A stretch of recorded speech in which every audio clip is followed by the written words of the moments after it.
मित्रों, आज हम मानव जीवन, प्रेरणा और नेतृत्व विकास से जुड़ी एक अत्यंत प्रसिद्ध मनोवैज्ञानिक अवधारणा पर चर्चा करने जा रहे हैं। मानव आवश्यकताओं का सिद्धांत, जिसे प्रसिद्ध मनोवैज्ञानिक एब्राहम मैस्लो ने प्रस्तुत किया था।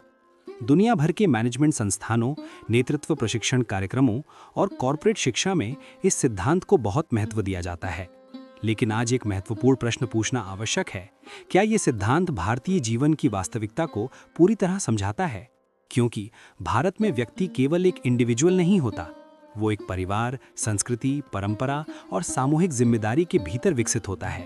इसलिए आज हम मास्लो के सिद्धांत को भारतीय परिवार व्यवस्था और भारतीय संस्कृति के संदर्भ में समझने की कोशिश करेंगे। मास्लो का मूल सिद्धांत। मास्लो के अनुसार मानव की आवश्यकताएं एक क्रमबद्ध पिरामिड यानी हायरार्की में विकसित होती हैं। मनुष्य एक स्तर से दूसरे स्तर की ओर बढ़ता है।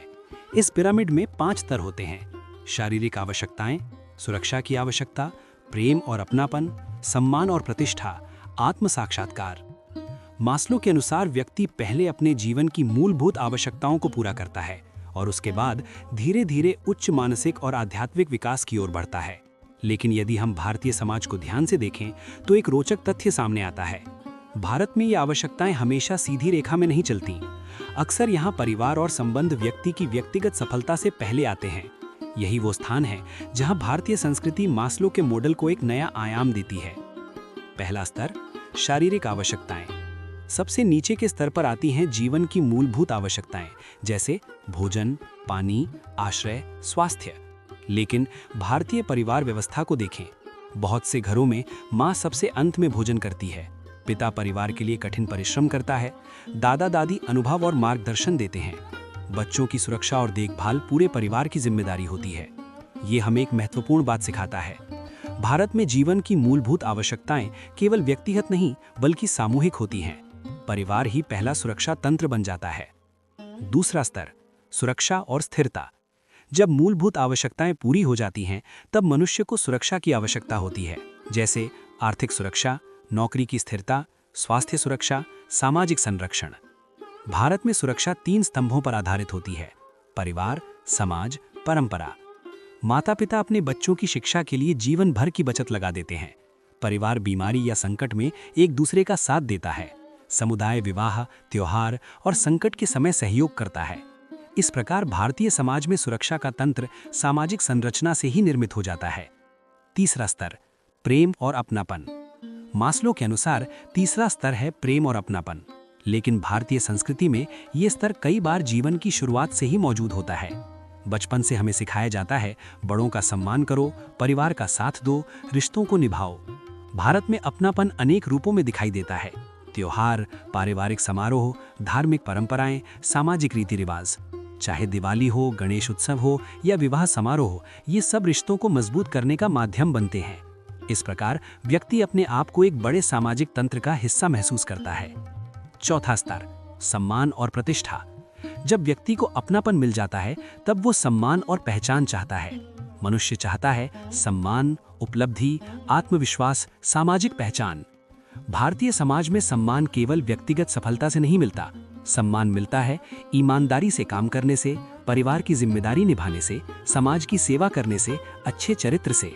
भारत में प्रतिष्ठा का आधार कर्तव्य और नैतिकता होता है। पांचवा स्तर, आत्म साक्षात्कार। मास्लो के पिरामिड के शीर्ष पर आता है आत्म साक्षात्कार। इसका अर्थ है अपने वास्तविक सामर्थ्य को पहचानना, अपने जीवन के उद्देश्य को समझना, अपनी सर्वोच्च क्षमताओं को अभिव्यक्त करना। लेकिन भारतीय दर्शन हजारों वर्षों से इस विचार को समझाता आया है। हमारे शास्त्र कहते हैं धर्म, कर्म, आत्मबोध, आत्मज्ञान। भारतीय परंपरा के अनुसार सच्ची सफलता तब मिलती है जब व्यक्ति अपने जीवन के उद्देश्य को समझ लेता है। यहीं से नेतृत्व का जन्म होता है। मास्लो से आगे सेल्फ ट्रांसेंडेंस यानी स्वयं से ऊपर उठना। बाद में कई विद्वानों ने मास्लो के सिद्धांत में एक और स्तर जोड़ा, सेल्फ ट्रांसेंडेंस यानी स्वयं से ऊपर उठना। भारतीय संस्कृति में ये विचार पहले से मौजूद है। हमारी परंपरा हमें सिखाती है सेवा, यज्ञ भावना, समाज के लिए योगदान। सच्चा नेता वो होता है जो ये प्रश्न पूछता है कि मुझे क्या मिलेगा नहीं, बल्कि मैं समाज को क्या दे सकता हूँ। भारतीय व्यक्ति के लिए जीवन का एक कार्य योजना। अब हम इस सिद्धांत को एक व्यावहारिक जीवन योजना के रूप में समझते हैं। पहला चरण, जीवन की स्थिरता बनाना। स्वास्थ्य का ध्यान रखें, आर्थिक अनुशासन रखें, जीवन की मूलभूत आवश्यकताओं को व्यवस्थित करें। दूसरा चरण, परिवार को मजबूत बनाना। परिवार व्यक्ति को देता है भावनात्मक शक्ति, मानसिक स्थिरता, सांस्कृतिक पहचान। मजबूत परिवार मजबूत समाज बनाते हैं। तीसरा चरण, क्षमता और ज्ञान विकसित करना। शिक्षा, कौशल, पेशेवर क्षमता, ये सब व्यक्ति को आत्मविश्वास देते हैं। चौथा चरण, समाज में सम्मान अर्जित करना। ईमानदारी से काम करें, लोगों की मदद करें, समाज के प्रति जिम्मेदारी निभाएं। पांचवा चरण, जीवन का उद्देश्य खोजें। अपने आप से पूछें, मैं क्यों जन्मा हूं? मैं समाज में क्या योगदान दे सकता हूं? मेरी प्रतिभा किस समस्या का समाधान कर सकती है? छठा चरण, सेवा और योगदान। जीवन का सर्वोच्च स्तर है सेवा। शिक्षक ज्ञान देता है, उद्यमी अवसर पैदा करता है, नेता समाज को दिशा देता है। यहीं से व्यक्ति की विरासत बनती है। मित्रों, मास्लो ने मानव प्रेरणा को समझाने का प्रयास किया, लेकिन भारतीय संस्कृति जीवन का उद्देश्य समझाती है। जब हम दोनों को मिलाकर देखते हैं तो हमें जीवन का एक संतुलित मार्ग दिखाई देता है। जीवन की यात्रा होती है जीवित रहने से सुरक्षा तक, अपनापन तक, सम्मान तक, आत्म साक्षात्कार तक और अंत में समाज की सेवा तक। यही एक सच्चे नेता की यात्रा है।